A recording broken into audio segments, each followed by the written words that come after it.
What is up, folks? Casual Dad here with another Warhammer Combat Cards video. Tonight I'm going to go ahead and jump into the Balefleets Unleashed. I'm actually almost done. I'm just going to do the last 4 battles here. I've talked in the past about how I really love doing these campaigns because you get your max level cards, which is super fun to play with. So without further ado, I'm going to jump right in. I've got 4 wins to get through the end, and I will show you who the final boss is. This isn't going to be terribly helpful. Ooh, hello, we get Logan again. For those who haven't started it at all, I know this is pretty late in the campaign, so you probably have. But if you haven't started it at all, the way this works is every level you're assigned either Servants of the Emperor or Space Marines Warlord. You have to use that Warlord, but you can choose whatever bodyguards you want.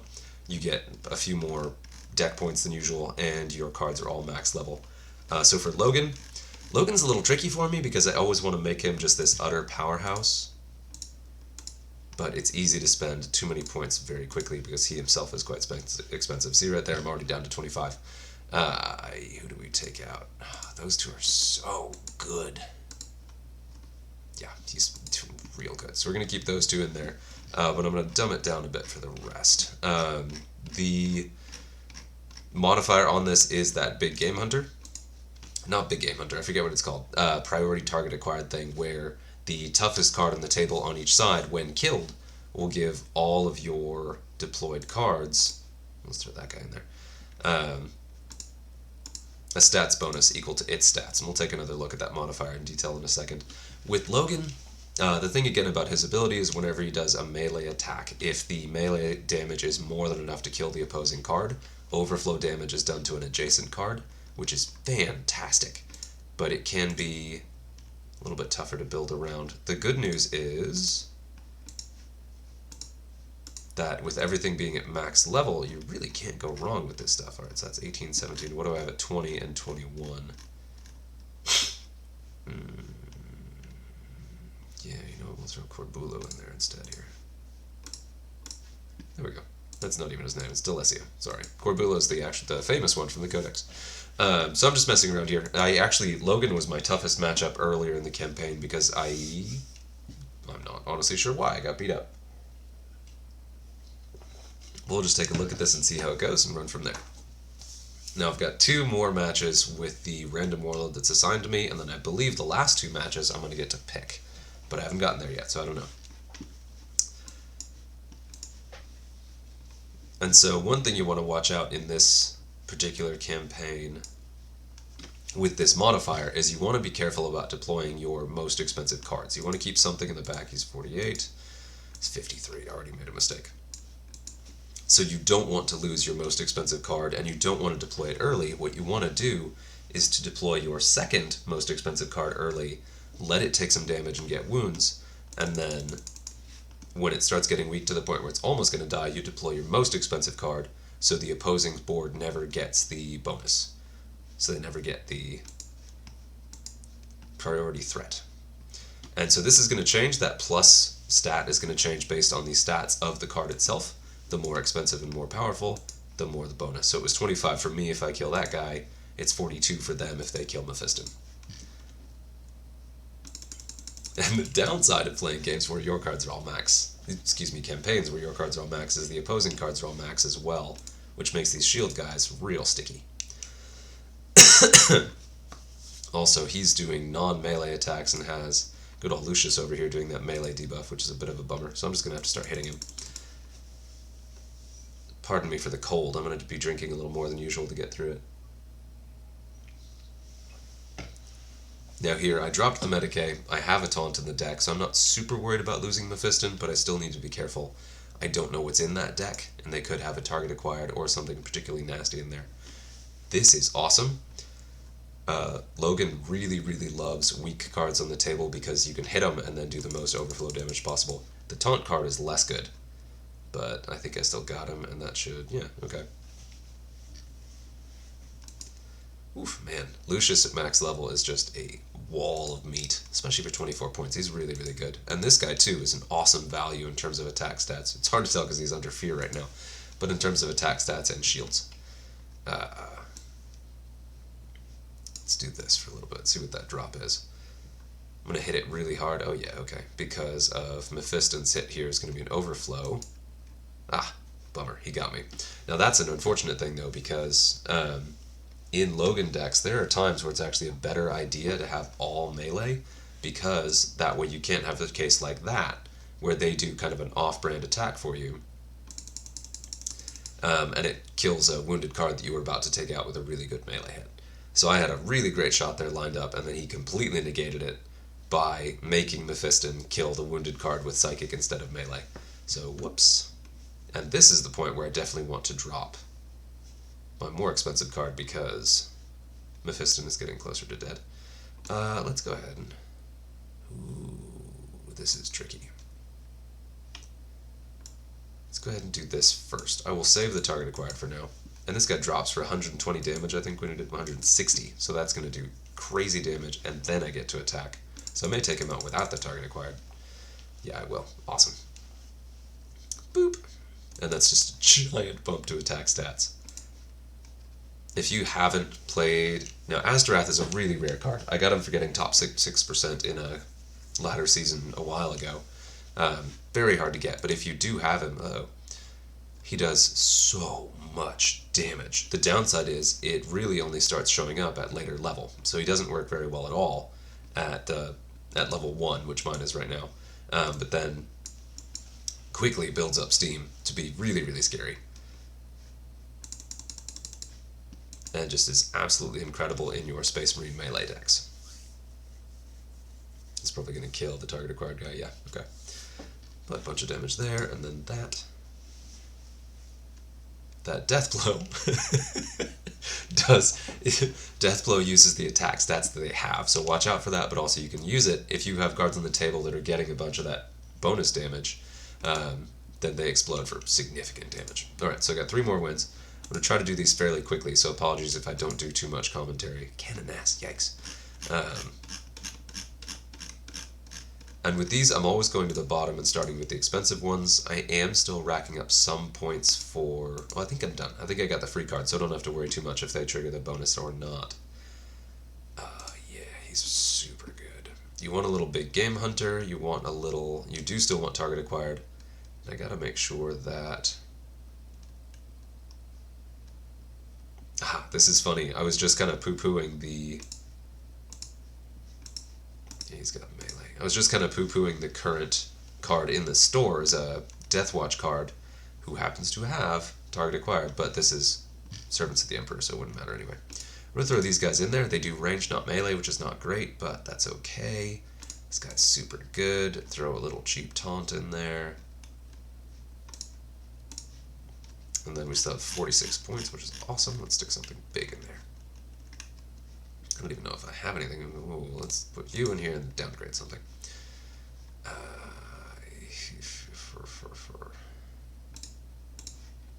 This gives us 8. Let's drop the Medicae. A note about this with the Canoness, just a reminder with the Canoness that her ability is whenever a friendly card dies, a random one of your surviving cards will hit for 75% of its melee attack stat. So you want cards that are going to die, but then also heavy, beefy cards that are going to hit back. I usually lean a little bit harder on the harder hitting cards, because you don't really want that many of the cards in your deck to die before you're doing significant damage. So I sort of treat that as kind of a bonus. It's going to be obnoxious. I treat that as a bonus and don't rely on it all game. So I'll pop someone squishy in here to soak up that shield. Obnoxious. So checkpoints, 14, 14. I believe the one who's killed first, or deployed first, is going to be the one that has the bonus. So we're just going to go ahead and do this. Now I'm doing that to try to bring down the highest cost card in their deck first, or on their board first, so that I get the bonus before they do and can really start building up some momentum. So that's really, with this modifier, that's what it's all about. With your max level cards, you want to build up as much steam as possible. Oh yeah, great start. Great start. Especially since with Canoness, nice.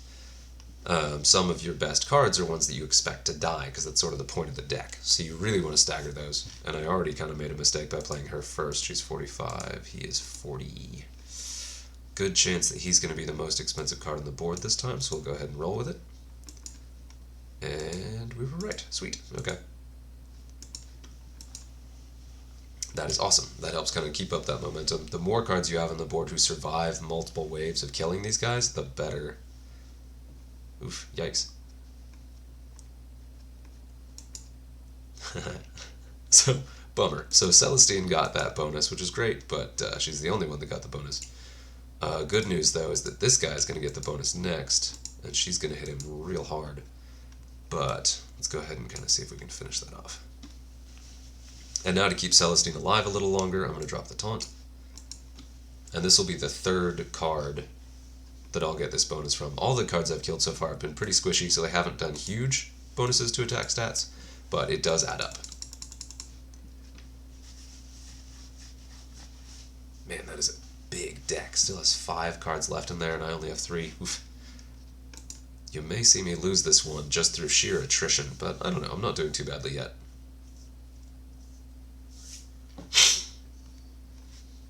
And here, I'm actually going to tuck her away a little bit. So she's up against this guy, but he doesn't hit anywhere near as hard as some of the other cards in the game. Ooh, that guy, 63 versus 43, yeah. Now here's the question. Do I hit him in melee or do I shoot him? I'm going to shoot him just to soften him up a bit and build up a melee charge, especially because, wow, that was a lot of range damage. Now that can be a bad thing.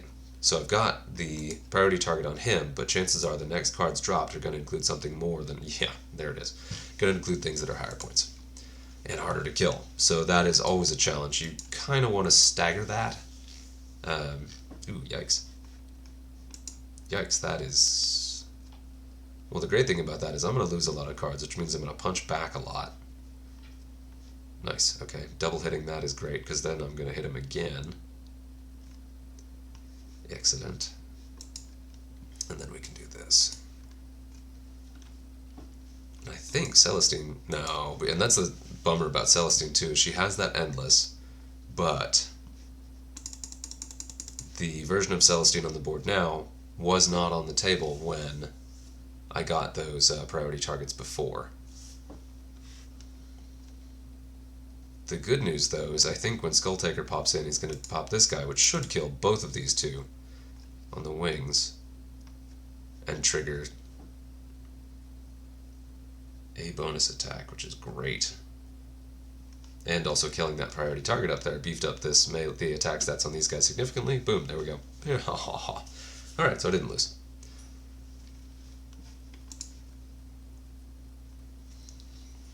So that was 2 of the final 4 matches. The last 2 will probably be against the scarier warlords, and I probably will get to customize what I'm bringing. I'll take my 4 copies of Captain Artemis, which is a really great reward. He is really scary, and it's going to be a long time before I get there, but once I get that target acquired on him, that'll be money.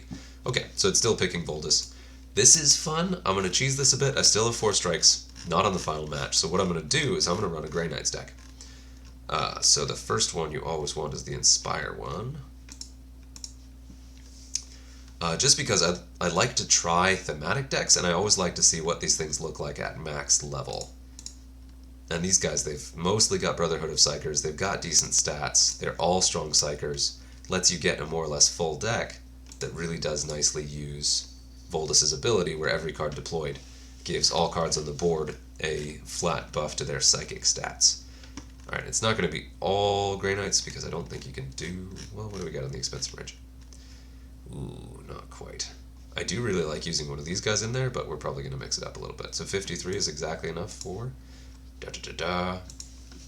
Now, this is not the most competitive deck, but this campaign hasn't been particularly challenging for the most part. Hopefully that's not going to offend anyone. But, yeah. Ooh, Ahriman. That's good and bad. Grey Knights have attack stats, and most Grey Knight cards have attack stats in every single category, so I can shoot him when I don't want to hit him with Psychic. But it is one of those decks that you don't, or one of those warlords you don't want to use Psychic against most of the time. Bonus, though, is he doesn't want to use Psychic against me either. A quick note on timing, because this guy was deployed first, he's still going to hit right in front, and then further attacks will hit this guy. Oh, bummer, Ahriman, come on. There's Ahriman's random ability playing in his favor.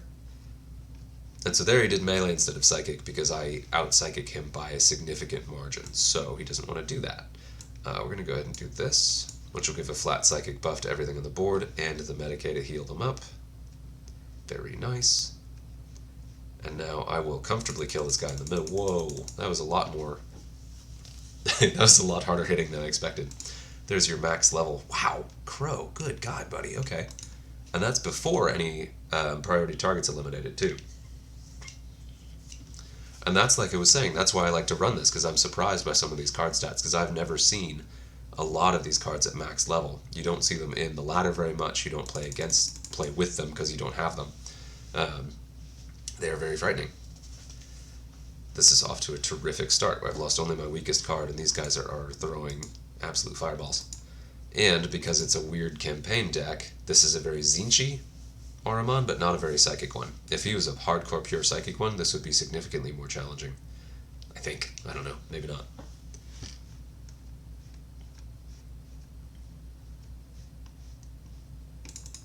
Psychic Blast.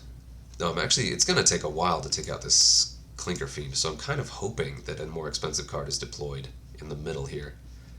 Not only because Crow should have an easier time killing it, but also because it'll take a long time for this Medicae guy to kill that.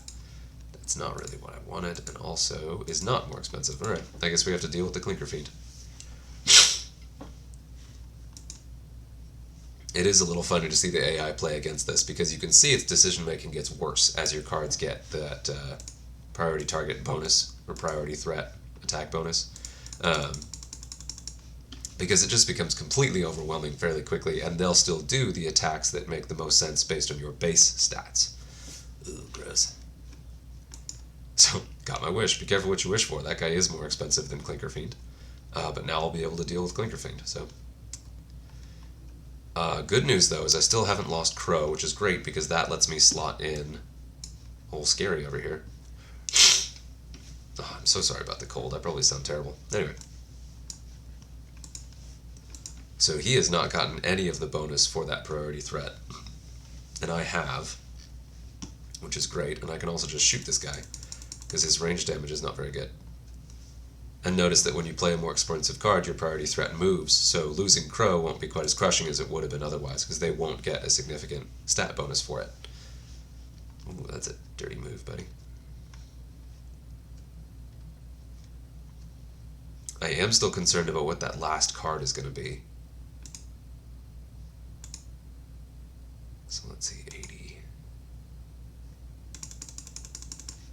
Well, I'm not super concerned about losing Crow anymore. I also am not in a hurry to do it. Oh boy, it's the bird. Should have known. Now I can do a much scarier Foldus deck, which is good, because this is probably going to be a loss. But it ain't over till... No, it's pretty over. Okay.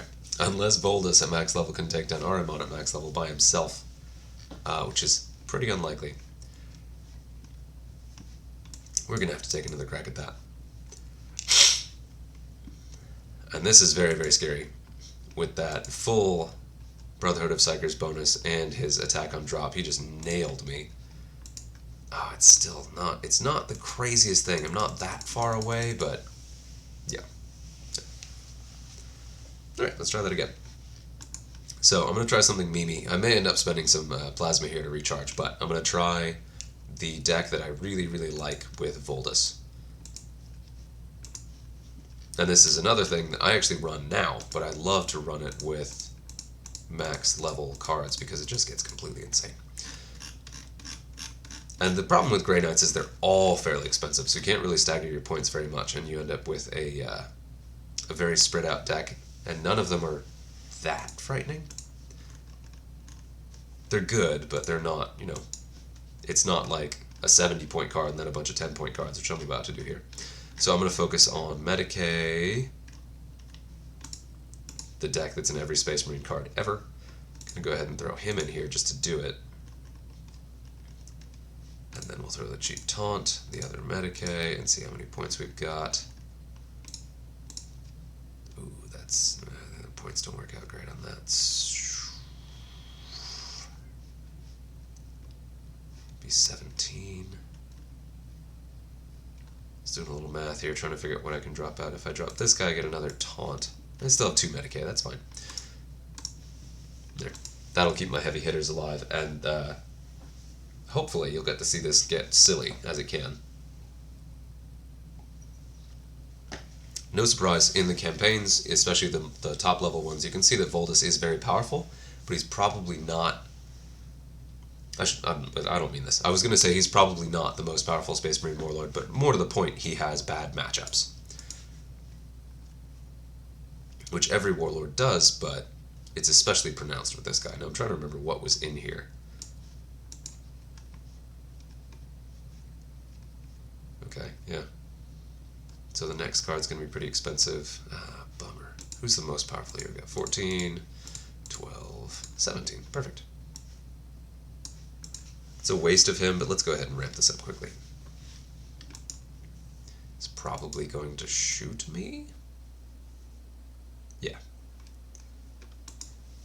Of course, Njal has my top priority there. None of my guys are going to shoot back, but then this is where it gets a little silly. It's 50 to 70 damage to everyone across the board. No biggie. And we're going to go ahead and do melee because I don't have that many non-melee cards on the board right now. Let's go ahead and get the best out of them. Taunt guy's probably going to go down really quickly next turn, and Taunt is going to have expired. He's going to shoot me again, which is good. Going to deal with my ablative cards and letting y'all get swole. And he's just going to very slowly not kill me. Okay. And you can already see that damage just ramping up like crazy. So, yeah, there we go. And again, priority target. Bloop, bloop, bloop. And now, even this 11-point guy is throwing 100 damage per hit. He's gonna die, but he'll go down fighting. And this, looking at this on paper, you could really probably think right away that this was not going to be as powerful a deck as the last one I had. But as you can also see, it's been utterly devastating at chewing through these cards more quickly because it has those power pieces. And then that will take that priority target. Give Njal another attack boost, so he's now doing almost 300 damage every blast. And this guy's quickly going to ramp up as well. With that Inspire, he starts with a base psychic damage of 100. But then with Voldus' ability and some of these priority targets, he's going to ramp up real fast. Oh no, that's bad. The good news here, oh, he's going to melee. Okay, that will kill Njal. That is unfortunate.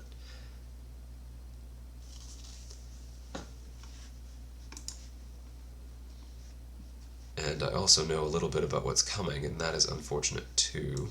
I'm going to drop a Medicae.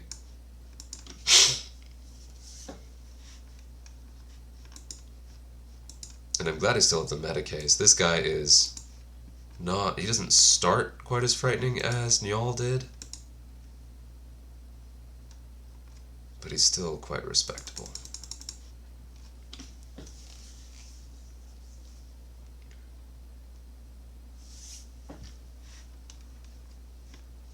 Oh, and regen. I keep forgetting that this guy got regen. Those secondary traits are just wild. I'm going to save the taunt guy for now. And drop this guy in here.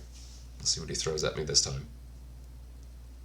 He's getting real lucky with those traits. Ooh, man, I'm glad I moved. That 137 would have really hurt. Alright, alright. And now we're going to take a quick look at what options we have. Yeah, we can do that. And he's going to hit me back hard, but this should give me a good chance to just clean house in my next move, which probably will involve Voldus. Well, no, actually, wow. Oh, that was actually unfortunate. So that, again, was those weakened cards. I was hoping to have to play a couple more cards on my side, but that is not the worst thing.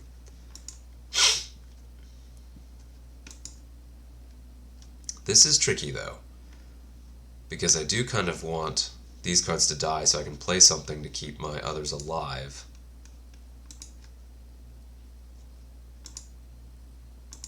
You know what, we'll go with it. It's going to really hurt. But that also gives me Voldus with a taunt card, and all I need to kill Ahriman. We'll see if this works. And I'm trying to think what I did wrong there. I didn't see the target acquired coming that killed Njal. If he was still on the board this time, that would have been a very different game. He may not want to do... He did do Psychic. Wow, okay. And he may still... Yeah, he's going to kill me. Wow, okay. Let's try that again. This is embarrassing.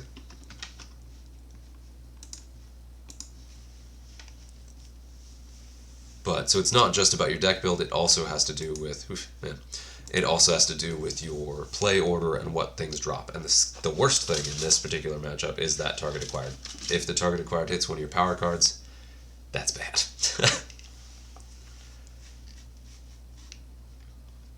And that momentum thing I mentioned is also... Oh, boy. I gotta do it. That momentum thing I mentioned is also a problem because if your opponent starts building up momentum... Ooh, different deploy order. If your opponent starts building momentum, it's exactly the same problem that you would have if... Or that they would have if you built momentum. I'm gonna start with Taunt. Now with both of these guys on the board, that area effect at the start of the turn is just absolutely insane. And it's also kind of nice to start with the Dreadnought on the board too, because he has ranged attack.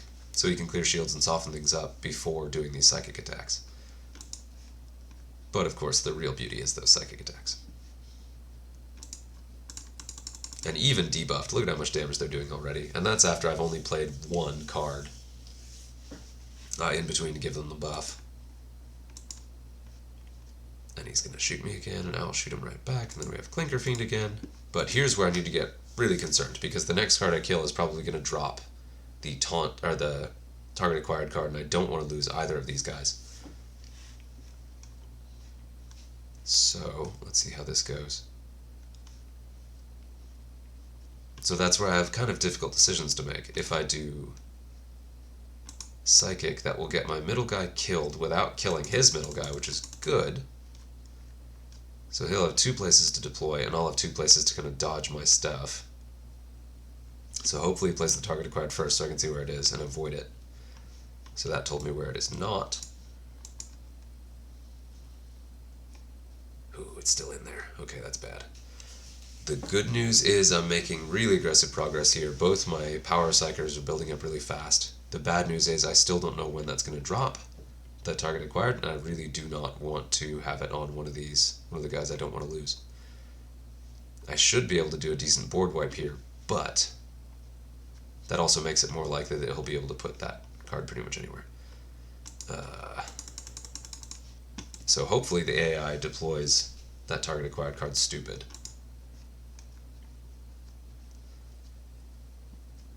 Whew, yeah, that's okay. Sweet. Alright. And we're basically to the end of his deck now, and I should be able to weather this a little bit, especially since that first shot is probably going to be Psychic and will not go into my Dreadnought. Perfect. So that was the worst thing he could possibly have done. And he basically just gave me this game. So we're going to go ahead and Medicae this up. Target acquired is now gone, and these things will now just do ridiculous amounts of damage. Let's see, let the area effect, let's see how much damage we do. 75? 80. Is that thick? Wow. Okay, and they're pretty much dead before. Yeah, so same deck as the last game. Didn't change a thing. Play order was a little bit different, and instead of getting my butt kicked, I'm utterly rolling this guy. So that just kind of shows how much the play actually matters in addition to your deck building. So he doesn't want to do anything. So he's probably going to Psychic because he will... Oh, ranged. That was a poor choice. That's what I was talking about with the AI doing stuff that doesn't really make sense. But if he did Melee or Psychic, he would have died. So, poof. So there you go. So I didn't quite lose. But I am going to have to spend Plasma because it's very unlikely that I'll be able to take out this final guy the very last round in a single take. So, just going to go ahead and dive right in. One of my clanmates already did this, and he used a Psychic Acheron. Just kind of the classic one. Classic. Ooh, yuck. The latter one you'll see quite a bit. Let's see. Keyword we're looking for, Psyker.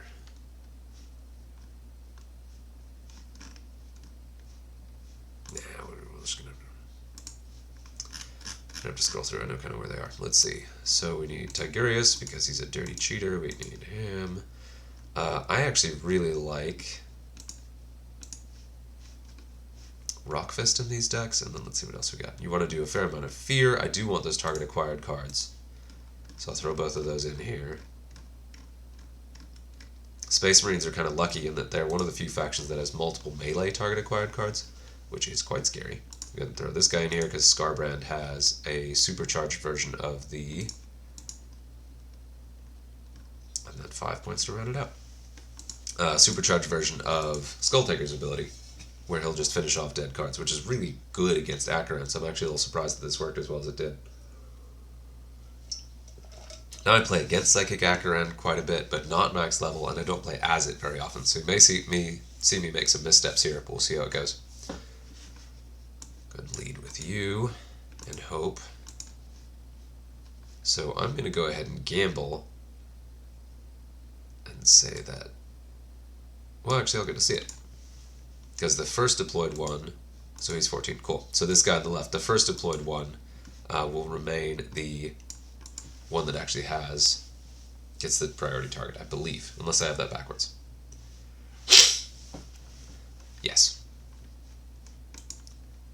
That is something to remember in this. That priority target acquired only applies after all deployment abilities have been done, so it is possible to kill that card before it even becomes your priority target. You want to be careful with that, because you can line up this beautiful lineup, and then it dies before it will ever give you the bonus. Oh yeah, this is starting off nicely. He's only got 4 cards left. I imagine they're quite terrifying, and Scarbrand himself is terrifying. Ooh, yucks. Yuck. Yeah, okay, so he has both a watered-down version of Logan's ability. So overflow damage. If a card kills an enemy card in melee, it will do its overflow damage. It does not do more. Logan's is 150% of the overflow damage, whereas his is just flat the overflow damage. But he also has the Skulltaker ability, where if a card gets at or below 30 health instead of 25, it's instead destroyed. So I will not be getting my second lives on this, unless it's a non-melee attack. Oh, yeah. Alright. So I'm laughing about that because my big damage dealer is Tigurius, and he just played his really, really big priority target that'll give me a huge offensive buff directly across from him. So unless this thing over here is a Greater Demon, which it is, that's a bummer. Okay. I laughed too soon, but I've got so many cards left in this deck, this is a really good spot to be in. Especially if he keeps doing that. And by that, I mean kind of giving me kills here. See, how much damage does he do? He does 120. Wow. He does 46. So I could actually do a melee attack here.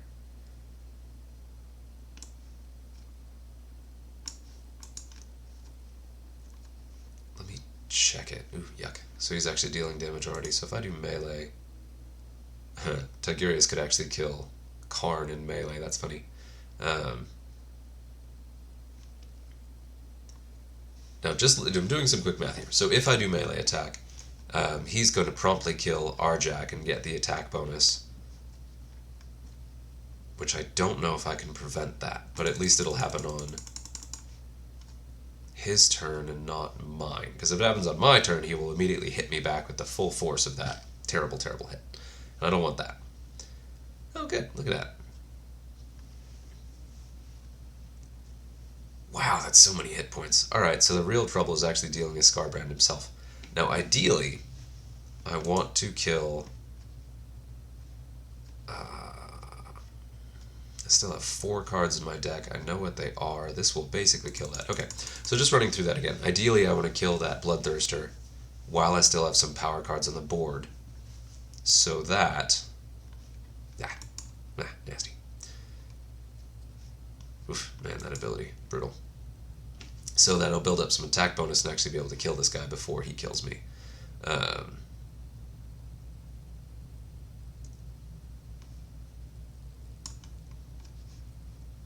I also need to be careful because he is now going to blow up for 170, like 180. We're going to do that. So whatever attack type he uses against me, I will kill that. Nice. Sweet.